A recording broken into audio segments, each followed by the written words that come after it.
Let's get talking now. In line with its theme's developmental agenda, particularly the fourth pillar of making Lagos State a 21st century economy by ensuring that the agricultural sector plays a critical role in ensuring food sustainability, sustainable food security.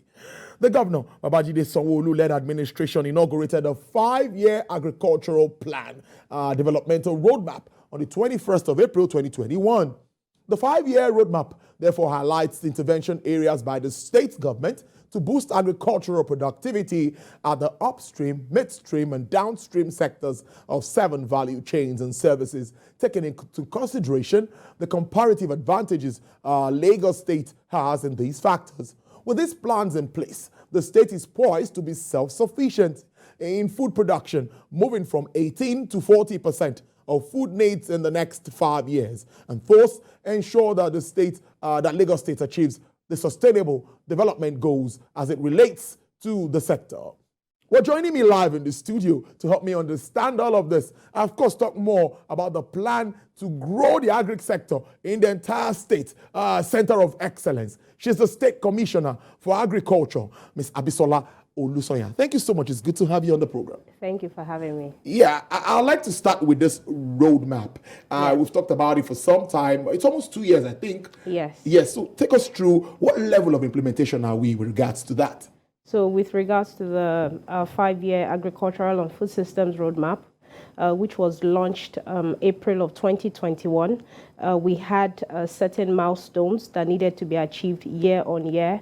I would like to say, yes, we are on course. We had a few setbacks, obviously, as a result of economic decline in some areas, and particularly the hard-hit areas relating to agriculture. But as it is, we've also been able to actually speed up in some areas. So given that the 5-year plan, it spans across upstream, midstream, and downstream for Lagos State, and not just Lagos State, but Nigeria as a whole, it means that we've made several investments in upstream, not necessarily in Lagos, in midstream, which would talk about more around value addition and processing, and then downstream sectors. Our investments have actually been very heavy downstream and midstream. Midstream, for example, being the Imota rice mill, which was recently commissioned by the president, I think about 2 or 3 weeks ago. And when you talk about downstream, focusing particularly on markets. And the reason for markets is this: Lagos is the largest market in sub-Saharan Africa, with a population of almost 30 million people and counting. And considering the fact that whatever it is that is happening in other parts of the country, Lagos is still the hardest hit. When you talk about migration, it only means that in terms of what we would need to do for Lagos to retain its capacity as a market and still be able to deliver to the people, the market system needs to be reorganized. So there's actually a lot of effort from Mr. Babajide Sanwo-Olu in that direction. There is no company today in the world, and particularly if you look at Asia, that does not want to have market share in Africa. And having market share in Africa means Nigeria is a must. And there is no way you talk about Nigeria that Lagos is not the dominant factor when it comes to commerce. So automatically, being the largest sub-Saharan market, there's only one initiative that can change the course of the entire narrative around agriculture, and that is reorganizing the food systems, reorganizing our market infrastructure. We have several markets in Lagos right now. You talk about Ido Market, you talk about K2 Mile 12, you talk about so many markets. But the truth of the matter is, in terms of the organization of this market, it's not that easy.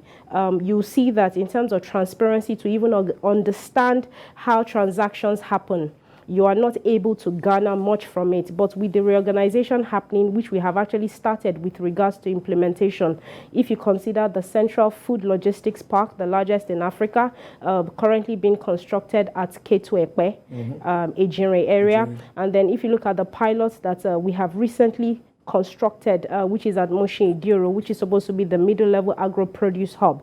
These are just pilots and just to showcase that this is actually possible in Lagos, and we can begin to modernize our systems for our market women. If we talk about what we are doing midstream, like I said, the Mortar rice mill is complete. Actually, that has been in the pipeline for quite a long time.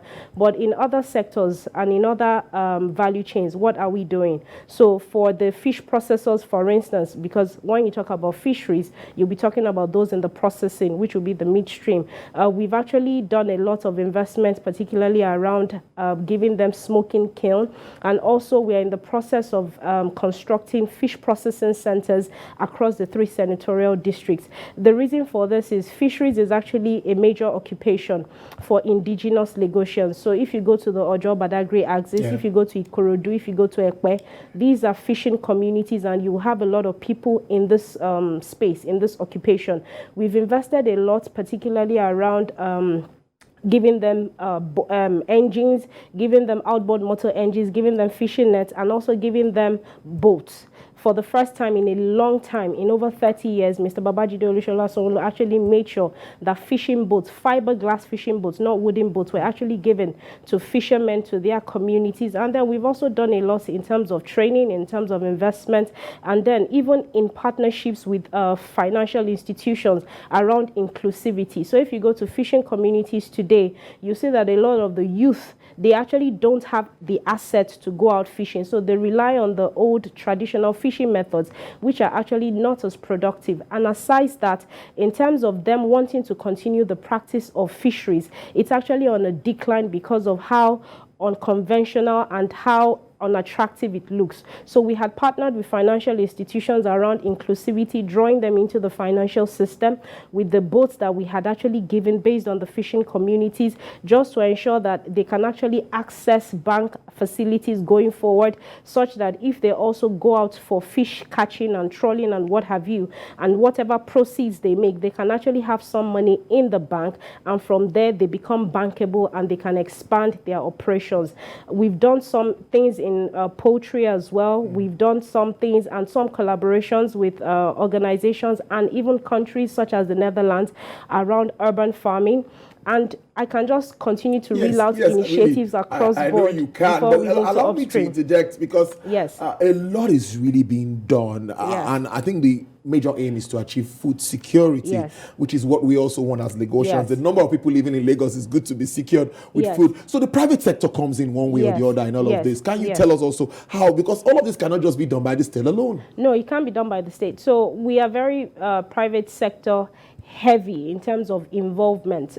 This is why the 5-year roadmap, it was very critical around the implementation, and the implementation of these initiatives cannot happen with without the private sector. So whether you're talking about upstream, you need the private sector; midstream, you need the private sector; downstream, you need the private sector. And when I talk about the private sector, not just the private sector alone, but even the donor agencies, multilateral agencies like FAO, like World Bank, like JICA, we can't do without them, because in terms of the spread, the reach, the expertise, the technical capacity and know-how, they have it. So we are partnering heavily with them just to ensure that we're able to implement a lot of these initiatives. Aside that, also our ministry is open in such a way that we have a diverse stakeholder group. So, and when I'm referring to stakeholders, you'll be surprised the kind of people you get to meet or you get to interface with in agriculture. And they cut across from the biggest commercial entities you can think of to the smallholder farmer or to the market woman on the street. So we deal with a gamut of people. And for this reason, with regards to the private sector involvement, it is huge. So all of these initiatives I had reeled out, from the markets, coming back to processing facilities and centers, most of it is actually being pushed in terms of implementation by the private sector. And the reason also for this is we want sustainability. There's little the state can do in terms of investments that it can continue to put money in those same investments over the years. So it has to be such that the private sector also has a stake in it from the very beginning, such that with time, it is fully run by the private sector. And what the state just does is to regulate. At least that's the direction Mr. Babajide Sanwo-Olu has taken, that investments should actually be driven by the private sector. The state should just regulate and just ensure that in terms of utilization of resources and assets, it is properly done and then it is also properly distributed. Yes. Interesting stuff. Let's shift our focus to the coconut value chain. I think I'm also interested around that space. Okay. There was a report recently released by the FOA.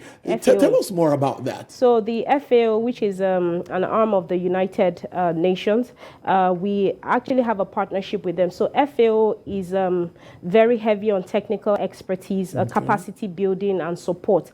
And Lagos State, being a state with not so many cash crops. The main cash crop for Lagos is actually the coconut. And people tend to forget that coconut is actually could be a major GDP revenue enhancer. If you look at countries like Malaysia, Indonesia, India, coconut is actually one crop that gives them a lot of money. If you talk about the Philippines as well. But here in Africa, and particularly in West Africa and Nigeria, we don't seem to count it as anything worthy to look at, which is very unfortunate. If you go to a country like Ghana today, you cannot pass by any street in Ghana and you will not see a coconut trader, someone trading in coconut for the meat, for the water, which is actually beneficial because it helps to reduce blood pressure and so many other beneficial things to the human body. And here in Nigeria, we don't seem to look at it in such light. And I want to believe it's because when it comes to anything related to agriculture, and particularly Lagos, we tend to look at it as something for illiterates or something for people who maybe otherwise have no other option than to go into it. But that is where we are wrong. Agriculture is actually the backbone of most of the first world countries you see today.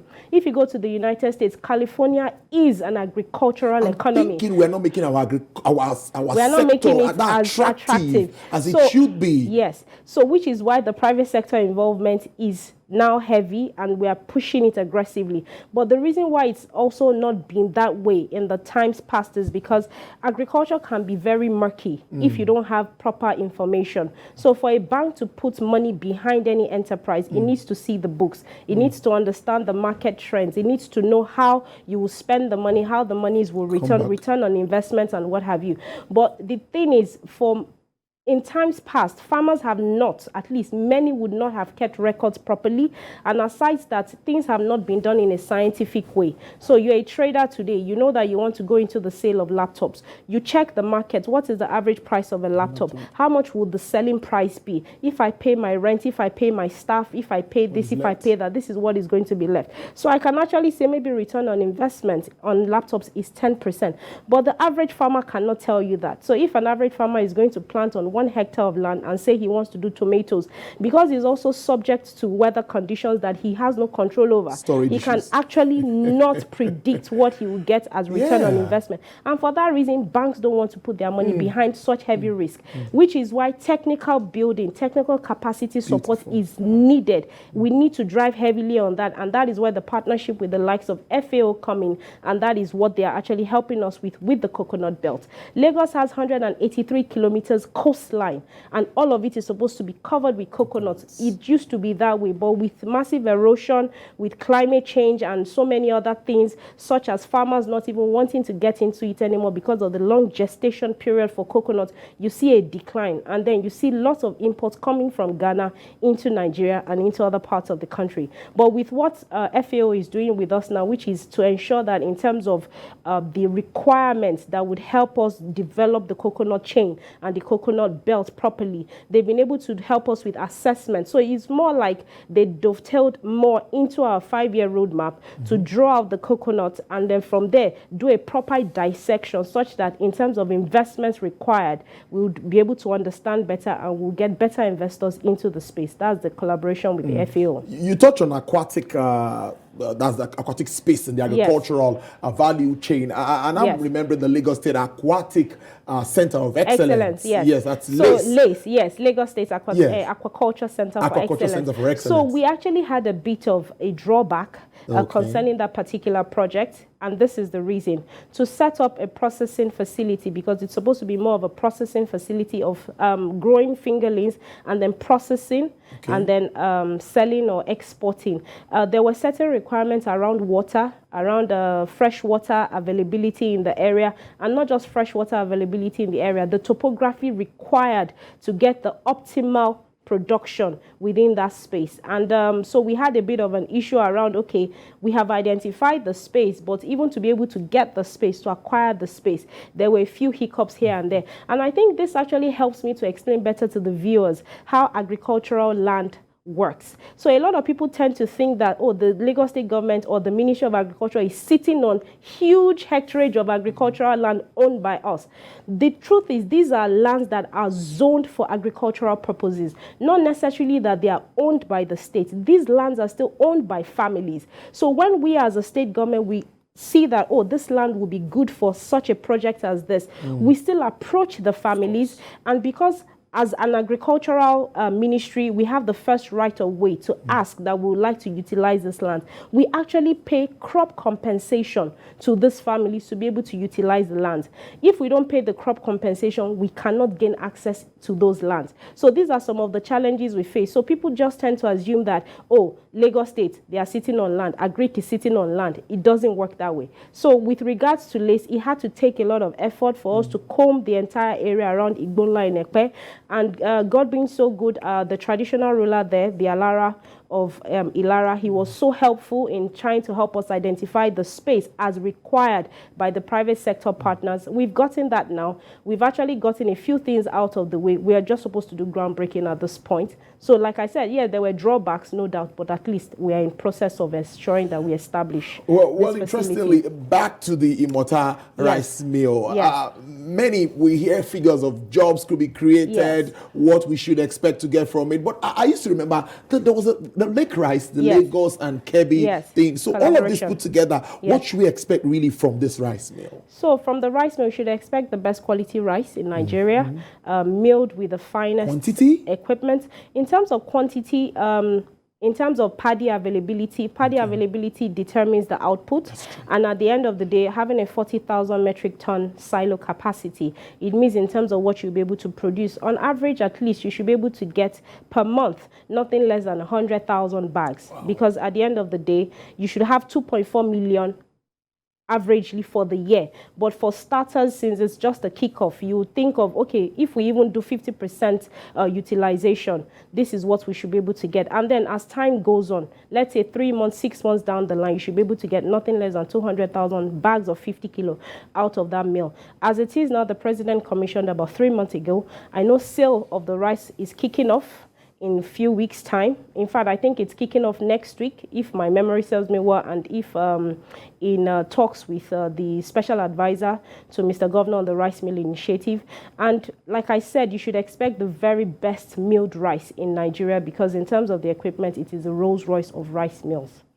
Interesting stuff. Well, we all know it's a political season, and anytime from tomorrow, we're preparing already and campaign stuff. Why do you think that the governor should be re-elected? What more should we expect from you if you're re-elected, if your governor is re-elected? Okay, so especially with your space. Yes. So what you should expect for the agricultural sector, I think in terms of investment in the space, Mr. Babajide Sanwo-Olu is that governor that has shown the mettle for food security in a way that it's not been done before. In terms of the amount of push, particularly around training, capacity building, and like I said, investment in the downstream. We've not had it like this before. In the last 3.5 years, we have trained over 50,000 people. We have empowered over 25,000 people. In terms of infrastructure, roads have actually been done, farm access roads. Cottage processing facilities have actually been built. If you consider the Imota rice mill, like I said, when he came into this governance space in 2019, it was at about 10% completion levels. He didn't abandon it. He made sure that rice mill became a reality. And then when you consider what he's doing left, right, and center, particularly with investments supporting agriculture, I think he deserves another chance. If you talk about the 3,000 kilometers fiber network that he's doing, it's actually also going to support agriculture. If you talk about the schools he's building, it's going to support agriculture, because you now want to start to have people that you're training that have gone to school, so that in terms of the acceleration of the food security that we are pushing for, people that have been educated educated will be able to take up that space from the older generation, and you will see the fast-paced growth you want to see. If it is implementation of initiatives around tourism even, it supports agriculture. True. We do agro-tourism activities every year. When you talk about the food festival, if we didn't have a good tourism sector, you won't be able to have an agro-food festival every year. I mean, you're talking about the entertainment space, you're talking about those in hospitality and what have you. Everything is a collaboration. The ministry does not sit as a silo. The sector does not sit as a silo. Like you said in your introduction, it belongs to the fourth pillar, and that is making Lagos a 21st century economy. For us to have any economy, it has other legs that it must stand on. So all of these other activities that he does in these other spaces actually come together to ensure that the agricultural space does far better than it used to be. And so with everything he's done, even if you talk about the blue line, the rail project, it will be able to move farmers faster from wherever they are, closer to where they will be able to get access to their farms and then to other markets. So everything he does, if you link it up one way or the other, it cuts across agriculture. Like I always say, we talk about the Sustainable Development Goals, 17 in number. Food is at the heart of each and every one of them. Is it gender equality? Agriculture actually helps in terms of employment of women mostly. If you talk about education, you can't send a child to school that has not been fed, or you can't get a teacher into class that has not eaten. If you're talking about partnerships, we are into partnerships. You must eat, I must eat. It's still a partnership, True. One way or the other. So there's nothing you talk about today, particularly around ensuring that the world remains sane, people are happy, the economy is productive, that does not come back to food. Therefore, every initiative of Mr. Babajide Sanwo-Olu that cuts across all the other sectors, it still comes back to one thing, and that is food, and that is agriculture. So for me, my belief is this: continuity is key for you to see long-lasting effects. Continuity is key for you to see the result of the investments that have been made in the last 3 to 4 years. Agriculture is also a very patient sector. It's a sector that requires patience. You put a seed in the ground, you don't expect immediate results. You have to water it, you have to ensure that it has the right factors in place, the sun and what have you. And it takes time before it germinates, before you actually see it bud, and before you actually see it fruit. That is the same way governance is, and that is the same way agriculture is. So everything he's done, even some things that I haven't said here, it will take a little bit of time, but patience is required. And I believe that him coming back will see the manifestation of these things. Brilliant. I must thank you so much, Mr. Bisola Olusonya there. She's Lagos State Commissioner for Agriculture. Thank you for your time. And it's a busy time season, but you were still able to come into the studio. I appreciate this. Thank you very much. All right.